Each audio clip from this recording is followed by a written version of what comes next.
안녕하세요. 오늘은 미국 투자이민 전문가 그룹 국민이지에서 진행하는 맨하탄 리저널 센터의 영주권 프로그램 하나를 소개해 드리겠습니다.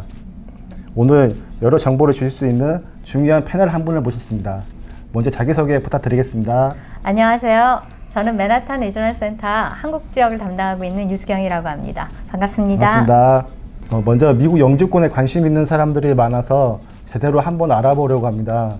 왜 미국 투자이민을 EB5라고 하는지요?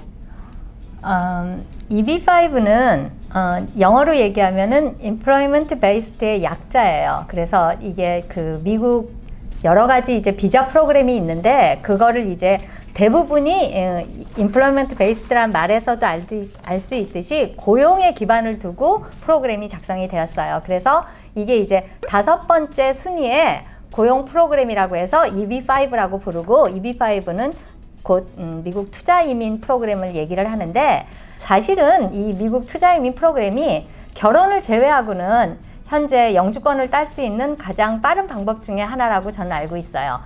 쉽게 얘기를 하면 그러니까 취업을 해서 나중에 영주권을 딸 수 있는 그 H비자 같은 게 있는데 그런 경우에는 취업을 해서 6년을 있어야 돼요. 형제자매 초청 이민 같은 경우에는 10년이 더 넘어가거든요. 그러니까 일반인이 영주권을 딸 수 있는 결혼을 제외하고 결혼 같은 거 이제 결혼 비자는 더 빨리 나오니까 그걸 제외하고는 가장 효과적인 방법 중에 하나라고 보시면 되세요. 네, 그렇군요.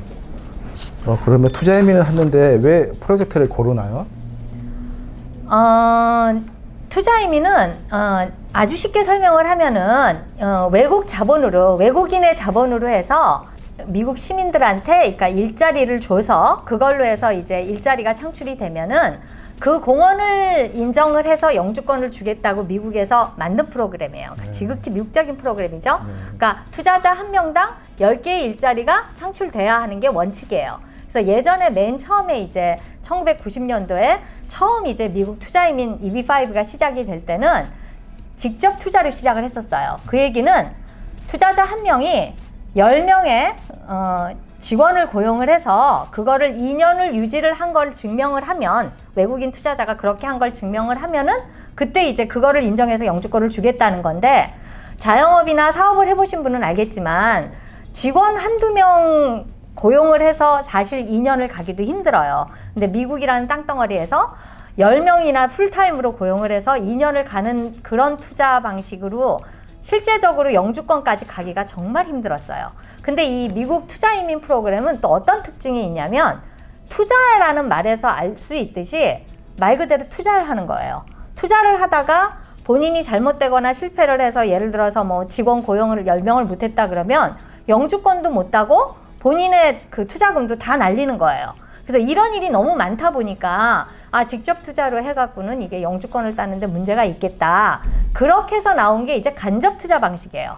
간접 투자 방식은 예를 들어서 자본을 가진 사람들이 더 많이 모이면 그 많이 모인 사람들을 해서 그렇게 해서 일자리가 더 많이 창출되면 그걸 이제 투자자 순으로 이제 10명씩 자르는 거죠. 그렇게 하면은 조금 더 이제 안정적이고 또 큰 프로젝트가 운영이 되니까 그런 방식으로 하는 게 낫지 않을까 해서 나온 게 간접 투자고 간접 투자가 대부분이 이렇게 건설 프로젝트예요. 무슨 아파트 짓고 호텔 짓고 이런 식으로 건설 프로젝트 크게 나가는 거니까 이게 직접적으로 투자자하고 연결이 잘 안 되잖아요. 그렇게 하다 보니까 그거를 또 연결해 주려고 나온 게 이제 중간에서 연결고리 역할을 하는 게 리저널 센터예요. 현재 2023년 현재 이제 활동하고 있는 리저널 센터는 900여 개가 넘는 걸로 알고 있어요. 네, 그렇군요. 그렇다면 프로젝트 고를 때 주의할 점이 있을까요? 있죠. 투자자 입장에서는 두 가지 사항을 보셔야 되세요. 첫째는 이제 영주권이 목적이니까 영주권 측면에서는 당연히 영주권 따야 되는 거고 그러니까 영주권을 딸 수 있는 프로젝트여야 되는 건데 이민국에서 보는 건 아까도 설명을 드렸지만 일자리 창출을 봐요. 이민국에서 보는 건 일자리 창출이니까 이 프로젝트가 투자자 한 명당 10개의 일자리 창출을 보장해 줄 수 있는 프로젝트여야 돼요. 투자금 측면에서 볼 수 있는 거는 이게 이제 간접 투자이다 보니까 결국은 투자금이라는 거는 고객님이 돈을 낸 거고 그거를 나중에 상환을 받아야 되는 거잖아요. 그렇기 때문에 기본적으로 프로젝트 타당성이 있어야겠죠. 프로젝트가 수익이 나서 돈이 돌아가야지 그 투자자들이 나중에 그 돈을 받을 수 있을 거 아니에요. 그래서 대부분이 이제 또 간접 투자는 이렇게 큰 프로젝트를 진행을 하다 보니까 부동산 개발 프로젝트가 많아요. 부동산 프로젝트를 보실 때는 저는 가장 먼저 보셔야 될 게 그래서 입지를 보셔야 된다고 생각이 들어요. 그 다음에 이제 이게 투자금을 상환하는 프로젝트니까 과거에 투자금을 상환한 적이 있는지, 이 프로젝트뿐만이 아니라 그 리저널 센터가 소개하는 프로젝트 중에서 그럼 과거에 투자금을 상환한 적이 있는지, 그게 성공적으로 그래서 투자자들이 다 돈을 돌려받은 실적이 있는지 그거를 보시는 게 되게 중요해요. 대부분이 이제 영주권 측면에서는 이민회사들도 이제 프로그램을 보는 눈이 생겨서 안정적인 프로젝트를 고르니까 영주권은 대부분이 따갖고 나가세요. 따갖고 나가는데 이게 고객이 그러고 난 다음에 투자금까지 제때 상환을 받느냐, 이건 또 다른 문제거든요. 그러려면 프로젝트 타당성을 보셔야 되고 실적도 보셔야 되고 그런 걸 보셔야 되는 거예요. 이게 미국 투자이민 프로그램이 한 가지 특징이 뭐냐면 아예 명시가 되어 있어요. 법령에 뭐라고 나와 있냐면 프로젝트 자체는 at risk라고 명시가 되어 있어요. 위험성이 있어야 된다는 거예요. 프로젝트가 아주 안정된 프로젝트면은 그거는 이민국에서 인정을 못 받아요. 결국은 예를 들어서 최악의 경우에 프로젝트가 망하면 영주권도 못 받고 여러분은 투자금도 날리는 거예요. 그래서 제대로 된 프로젝트를 개발한 경험이 있는지 그런 개발사인지 확인하고 고르는 게 굉장히 중요해요. 그럼 맨하탄 리저널 센터는 어떤 특징이 있을까요? 맨하탄 리저널 센터는 뉴욕에 기반을 둔 리저널 센터예요. 저희는 2011년 1월에 설립이 됐고요. 지금 현재 마켓에 나와 있는 게 프로젝트가 2개 있는데 그거 2개를 포함해서 여지까지 총 9개를 진행을 했어요. 12년 기간 동안에 이 중에 이제 완료된 거는 7개 프로젝트인데 그 중에서 5개를 자격이 되는 투자자들한테는 상환이 다 이루어진 거예요. 그러니까 실적이 지금 12년밖에 안 됐는데 프로젝트 완료된 7개 중에서 5개 상환 실적이 있는 거니까 이거는 뭐 대단한 거거든요. 그러니까 이런 실적을 인정받아서 저희 프로젝트를 9개 진행한 중에서 맨 7차 프로젝트까지 진행을 하고 그 다음에 진행을 했었던 프로젝트가 이제 2019년에 처음 이제 런칭을 해갖고는 한국에 들어왔는 프로젝트인데 2019년 프로젝트가 그때 한국에 처음 런칭을 했음에도 불구하고 저희 리저널 센터가 한국의 그 여러 메이저 이민 회사에 들어갈 수 있었던 이유는 그런 실적을 인정받아서 그런 거예요. 우리는 2017년에 법령이 바뀐 후 최초로 그 투자자들한테 자금 상환이 들어간, 완전히 그러니까 그 조건 해지가 이루어지지 않았는데도 자금 상환이 들어간 최초의 리저널 센터예요. 그래서 그렇게 12년이란 짧은 기간이 있었음에도 불구하고 5개의 프로젝트의 상환이 가능해진 거예요. 그래서 저희가 그렇게 훌륭한 실적을 갖는 거고, 저희 리저널 센터는 개발에는 이제 아파트나 호텔이나 학교나 병원이나 모든 전방위 부동산 개발의 분야를 아우르는 다양한 경험이 있어요. 그렇게 보시면 되세요. 그렇군요. 그럼 일반적인 개발사와 리저널 센터의 관계를 알 수 있을까요? 기본적인 걸 설명을 드리면 개발사는 프로젝트, 말 그대로 프로젝트를 개발하는 곳이에요.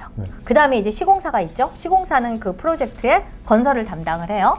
그 다음에 리저널 센터는 아까도 말씀드렸지만 개발사하고, 예를 들어서 개발사가 프로젝트를 개발했으면 이걸 누군가한테 보여야 되잖아요. 그거를 이제 이민회사들이 대부분이 이제 투자자를 모으는 역할을 하니까 각 이민회사에 소개하는 역할을 하는 거예요. 저희 리저널 센터도 그런 역할을 해요. 근데 이제 저희는 이제 특징이, 저희 맨하탄 리저널 센터는 대부분이 저희 그 모회사로 있는 데이빗 막스 그룹이 있어요. 그 개발 그룹이 있는데 거기에 이제 자회사가 돼서 대부분 이제 데이빗 막스 그룹의 개발 프로젝트를 위주로 하죠.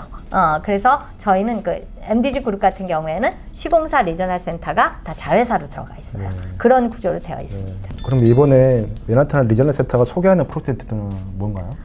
한국에 지금 맨하탄 리저널 센터는 2개 지금 프로젝트가 런칭이 되어 있어요. 하나는 이제 뉴욕 퀸스 지역에 있는 유토피아 리빙이라는 임대 아파트 프로젝트가 있고, 또 하나는 이제 11번가 메리어트 호텔 프로젝트가 있어요. 근데 11번가 메리어트 호텔 프로젝트는 2019년에 저희가 이제 완판을 했었던 프로젝트인데, 그때 2019년에 이제 모집을 했을 때 42층이었는데 그거를 이제 52층으로 이제 이게 증축이 되게 됐어요. 증축 허가가 나서 증축이 되게 되면서 이게 10층 정도 높아진 거니까, 그럼 10층 정도 공사가 더 되는 거니까 일자리가 더 나오잖아요. 그래서 그런 부분에 일자리가 더 나와서 추가 모집 자리가 생긴 거예요.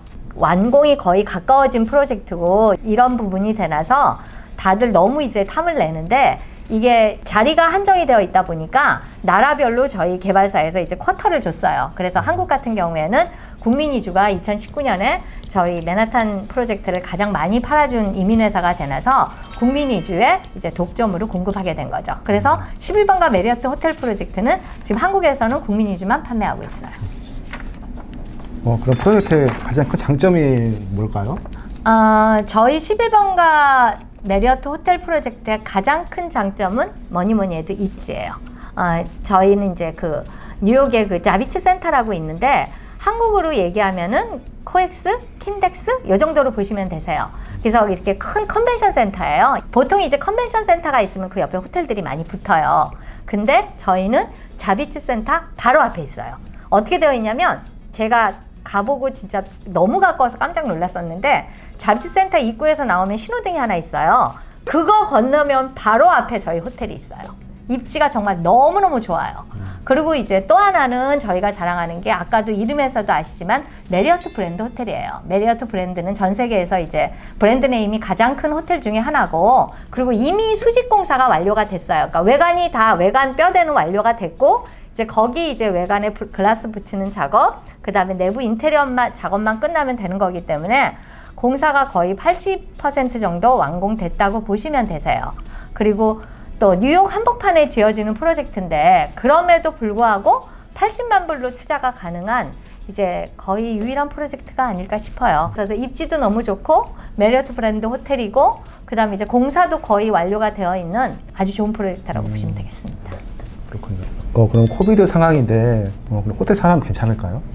좋은 질문 주셨어요. 이게 저희도 사실은 이게 코로나는 예측을 참 못했었던 부분이잖아요. 그래서 저희가 사실은 2017년에 오픈을 한 호텔이 있어요. 그게 이제 코티야드 메리어트 호텔이라고 똑같이 이제 맨하탄 그 지역에 있는 프로젝트가 있어요. 저희 그 11번가 메리어트 호텔 한 블럭 전에 있는 프로젝트인데 저희 그 코티야드 메리어트가 2017년에 개관을 했어요. 개관을 했는데 그러고 난 다음에 이제 2019년에 지나서 이제 코비드가 터진 거잖아요. 그랬는데 이제 그 자비츠 센터가 그 코로나가 터지고 그러면서 미국에서 이제 미국 정부에서 긴급하게 그 자비츠 센터 자체를 갖다가 이제 야전 병동처럼 운영하게 된 거예요. 그렇게 되다 보니까 그 큰 자비츠 센터가 이제 병원으로 하나의 임시 병동으로 이렇게 운영이 되다 보니까 그 연방 직원들이 와갖고 있을 곳이 필요하잖아요. 그래서 그 연방 직원들이 있었던 곳이 저희 그 코티야드 메리어트 호텔 전관을 다 빌려서 연방 직원들이 있었어요. 그래서 저희는 그 와중에도 코로나가 터진 와중에도 그 호텔이 아무런 타격 없이 그 호텔 전체가 전부 다 이렇게 다 부킹이 되면서 풀로 이렇게 운영이 됐었거든요. 그래서 저희가 그때 또 배운 교훈이 야 정말 호텔 산업은 입지가 중요하구나.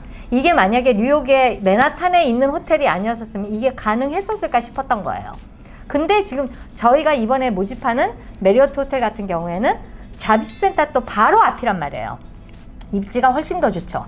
그리고 그게 이제 그런 여러 가지를 감안을 해서 그래서 맨 처음에 이제 시작을 할 때는 42층이었는데 그게 52층에 증축 허가까지 받은 거예요. 그렇기 때문에 호텔은 특히 입지가 괜찮으면 견뎌요. 부동산은 입지가 괜찮으면은 그 파고를 다 견디니까 특히 그렇다고 저는 봐줘요. 네. 그럼 EB5 중에 호텔 프로젝트가 많습니다. 더 차별점이 있을까요? 아까도 얘기했지만 그 호텔이 어디 있냐가 이제 가장 중요한 것 같아요. 그러니까 운영적인 측면이지만 비즈니스 중에는 이제 입지보다 중요한 건 없으니까 호텔에서는 그게 이제 가장 큰 측면이라고 봐야 되고 저희가 이제 투자자 측면에서 또 강조할 수 있는 거는 저희는 3%의 우대 수익이 있어요. 사실은 투자금을 갖다 상환받기만 해도 성공적이라고 보는 건데 저희는 여기에다가 이제 3% 우대 수익을 얹어주는 거예요. 2019년에 저희가 1차 모집을 했을 때는 저는 아직도 너무 선명히 기억을 하는 게 런칭이 2019년에 됐었는데 이제 프로젝트가 지어지기 시작한 건 2017년부터 지어져서 이제 진행은 됐었죠. 그랬는데 그때 이제 뭐라고 나와 있었냐면 여러분은 이제 어찌하건 투자자가 되시면은 저희한테 이제 PPM이라고 해서 그 투자 제안서를 받게 되어 있어요. 그게 이제 영문으로 한 160페이지가 되는 건데 우리는 이제 제가 다 번역을 했습니다. 그래서 번역본까지 다 나와 있어서 국민이주가 여러분한테 드릴 때는 영문본, 번역본 같이 드릴 거예요. 그래서 거기에 이제 적시되어 있는 얘기인데 투자 제안서에 적시되어 있는 건데 19년 1차 모집 때는 뭐라고 얘기가 나왔었냐면 프로젝트가 우리가 생각하는 그 프로젝트 완공일이 있어요. 맨 처음에 이제 프로젝트를 시작을 할 때 우리가 생각하는 완공일이 있을 거 아니에요. 그때 우리가 생각했었던 완공일은 2020년 12월 16일이었어요.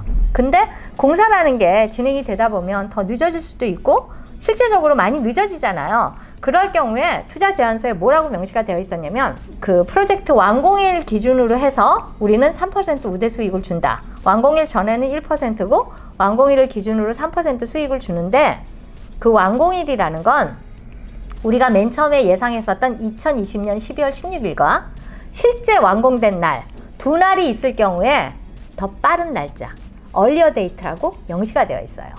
그 얘기는 아무리 늦어도 2020년 12월 16일부터는 투자자가 3%를 받는다는 거예요. 우리 지금 2차 모집해서 국민유지에서 하는 추가 모집 경우에는 그 날짜가 2025년 2월 10일로 되어 있어요.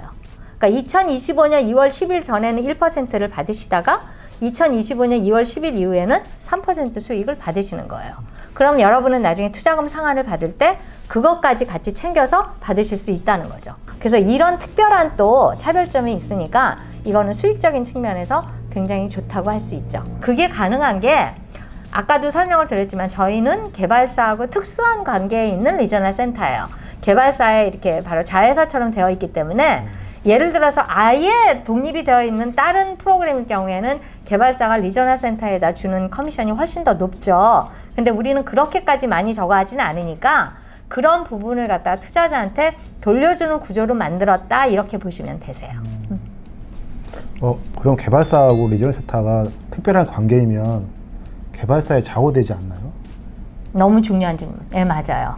단점이고 조금 리스키한 부분이 뭐냐고 얘기를 한다면 이게 예를 들어서 개발사가 잘못 생각을 해서 자금을 갖다 잘못 운영하고 이러면은 그런 위험성은 있죠. 그래서 저희 프로젝트 같은 경우에는 아주 특이하게 그 전에 있었던 프로젝트부터 이런 부분을 감안을 해서 만든 게 이제 우리는 처음부터 독립 자금운용사를 뒀어요. 자금운용사 허가 없이는 개발사라도 돈을 마음대로 뺄 수가 없는 구조로 아예 만들어 놨어요.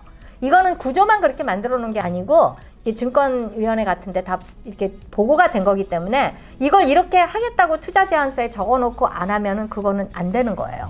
그 법적으로 그거는 문제가 있는 건데 우리는 처음부터 그렇게 하겠다고 해서 투명하게 그렇게 운영이 됐어요. 그래서 여러분이 투자금을 넣는 즉시 저희 개발사가 아닌 그 자금 운영사에서 여러분한테 아이디하고 패스워드를 드릴 거예요. 그럼 여러분은 그 아이디하고 패스워드를 자금 운영사 홈페이지에 들어가면 투자금이 어떻게 쓰였는지, 이 투자 프로젝트는 어떻게 되어 있는지 그 구성에 관련된 모든 다큐멘트를 다 보실 수 있으세요.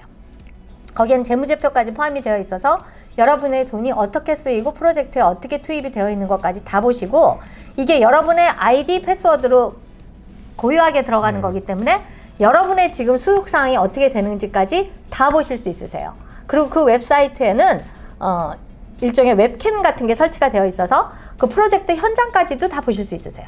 그리고 저희는 공사 진행 리포트를 한 달에 한 번씩 드리고 뉴스레터도 달달이 나가요. 이번에 2020년에 이민법이 또 새로 바뀌었어요. 바뀌었는데 거기서 뭐라 그랬냐면 모든 리저널 센터의 프로그램은 독립된 자금운용사를 도라하고 이제 아예 법령에 박혔어요. 그 전에 법령이 없었을 때도 우리는 그렇게 진행을 했고 지금은 다른 리저널 센터도 다 그렇게 진행을 해야 돼요. 그래서 우리는 이미 그런 구조로 가고 있으니까 그런 걱정은 안 하셔도 될 것 같아요. 프로젝트가 경제 상황 등으로 난관에 봉착하면 어떻게 돈은 상환하나요? 저희는 이제 프로젝트가 지어지면 조금 더 싸게 리파이낸싱을 할 수 있으니까 출구 전략을 그렇게 되죠. 그리고 이거는 지금 거의 다 지어졌으니까 안 줄 수도 없는 거고 저희 또는 이제 개발사 완공 보증이 있으니까 당연히 예를 들어서 공사가 중간에 중단이 되거나 이러면 개발사 돈을 투입해서라도 지을 거예요. 지을 건데 이제 메리어트 호텔이고 뉴욕 한가운데 있는 거고 입지도 너무 좋으니까 리파이낸싱은 쉽게 될 거고 리파이낸싱 되면은 그걸로 이제 투자자한테는 자금 상환이 되는 거고 운영하고는 관계가 없어요. 호텔은 이제 개발사가 운영을 하는 거고 그런 방식으로 진행이 될 거라고 보여져요. 네. 11번가 메리어트 프로젝트는 국민이주가 4개월에 걸친 시사를 통해 선택된 프로젝트입니다. 과거 상환 실적이 안정성을 보장하고 있어 투자와 이민의 두 가지 목적을 성취하시기 바랍니다. 오늘 나와주셔서 감사드립니다. 고맙습니다. 고맙습니다.